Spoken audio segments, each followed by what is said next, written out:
3 days solo camping on tree बारिश cooking. Shambhunath Gaekwad नाम का एक आदमी एक गांव में रहता था। उसके पास एक बंदूक थी। कई सालों से वो उसके घर के हॉल के दीवार से लटक रही थी। उसके घर को आए लोग बंदूक के बारे में पूछते तो शंभू डिंगे मारते हुए, वो मेरे दादा परदादा के जमाने की बंदूक है, वो देखो उस बंदूक के बगल में एक बाघ का सर है ना, उस बाघ को मेरे दादा ने उसी बंदूक से मारा है, और उस बंदूक के उस तरफ एक भालू का सर है ना, मेरे पिताजी ने उसका शिकार करके उसे मारा था, कहकर डिंगे मारता। ये सुनकर लोग हक्का बक्का रह जाते। एक, ओ ऐसा क्या? तो फिर उस दीवार पे तुम्हारा शिकार किया हुआ कोई भी जानवर क्यों नहीं है? कहकर पूछते तो वो, अब रहेंगी क्यों नहीं रहेंगी, आजकल आलसीपन के चलते मैं शिकार करने नहीं जा रहा हूँ। अगर मैं शिकार करने गया तो उनके जैसे 1-2 सर नहीं, कम से कम दर्जन सर तो लटकते रहेंगे। ऐसे किए तो दीवार में जगह नहीं बचेगी, सोच रहा हूँ, बस यूँ कहता था। एक बार जब वो अपने बारे में डिंगे मार रहा था, तभी शंभू का बेटा बापजी पीछे से आकर कहकर जोर से पुकारा तो वो एकदम से चौंक कर कहकर अपने पीठ पे थपथपाया। शंभू की पत्नी तब, ऐसे पिताजी को नहीं डराना है कहकर कितनी बार कहूँ, कहकर उसे डांटी। वो देखकर वहाँ मौजूद लोग मन ही मन में हंसे। उस गांव के पास ही एक जंगल था। कभी कभार रात के समय जंगली जानवर आकर उन लोगों के बकरी और मुर्गियों को दबोच कर ले जा रहे हैं कहकर उस जंगल के आसपास रहने वाले थोड़े लोग एक बार समावेश होकर बात करने लगे। एक बूढ़ा आदमी उसे कई बार थोड़े पद चिन्ह दिखे हैं कहकर वो जरूर तेंदुआ के पैरों के निशान ही हो सकते हैं कहकर कहा। एक तब, ये बात हमारे शंभुनाथ से कहकर उसे बंदूक से शिकार करके मारने के लिए कहेंगे, चलिए, कहा। ऐसे सब उसके पास जाकर आप ही हमारे मुर्गी और बकरियों को बचा सकते हैं बोले। शंभुनाथ ये सुनकर अपने मन में, अब बाप रे, मैं जंगल में जाकर तेंदुए का शिकार करके उसे मार के लाऊं, बाप रे बाप, यूं सोचकर ठीक है, मैं आज ही जंगल को जाकर उसे मारूंगा, आप लोग डरिए मत, बेफिक्र घर जाइए, कहा।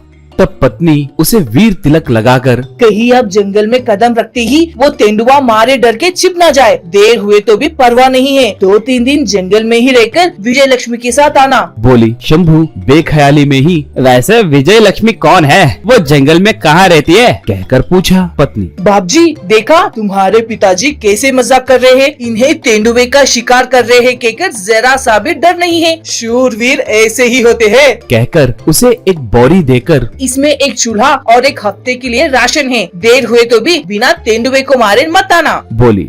शंभू की जीप जंगल में पहुंची।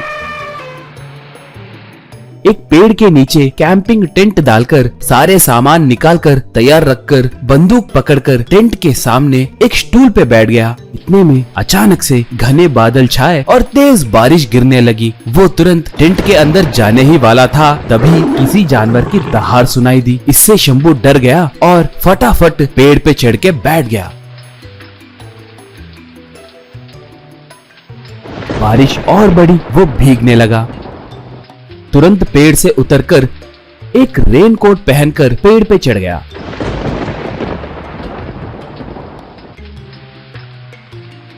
अंधेरा होने लगा, बारिश कम हुई। वो, वाह बहुत भूख लग रही है सोचकर वो फिर से पेड़ से उतरकर स्टोव और सामान लेकर पेड़ पे ही खाना बनाकर खाकर पेड़ के डाली पे ही सो गया।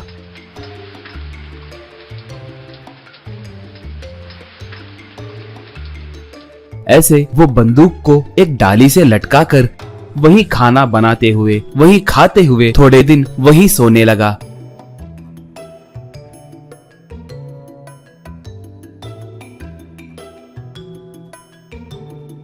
कभी कभी थोड़े हिरन, खरगोश और मोर टेंट के अंदर घुसकर थोड़ी देर यहाँ वहाँ घूमकर जाने लगे।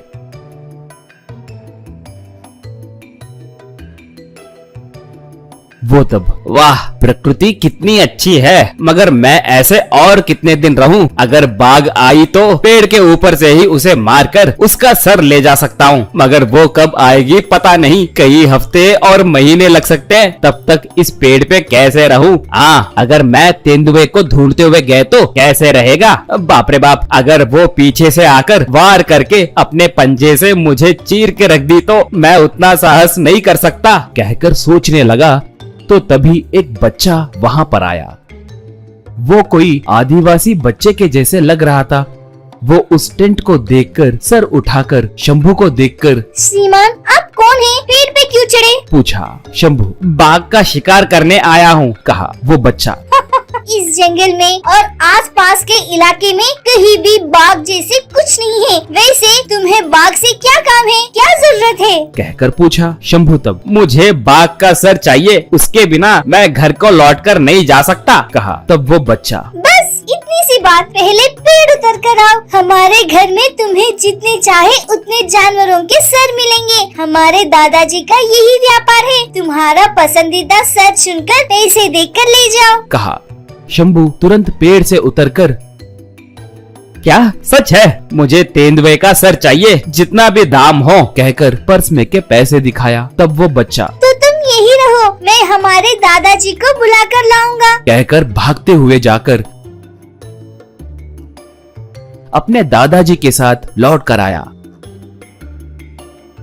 दादा तब, तेंदुए का एक सर 10,000 रुपए है, 2 खरीदे तो सिर्फ 8,000 रुपए ही है, कहा तो शंभू तुरंत सिर्फ एक बस है, कहकर पैसे गिनने लगा तो पर्स में से एक छोटा फोटो नीचे गिरा। वो शंभू के पिता का फोटो था।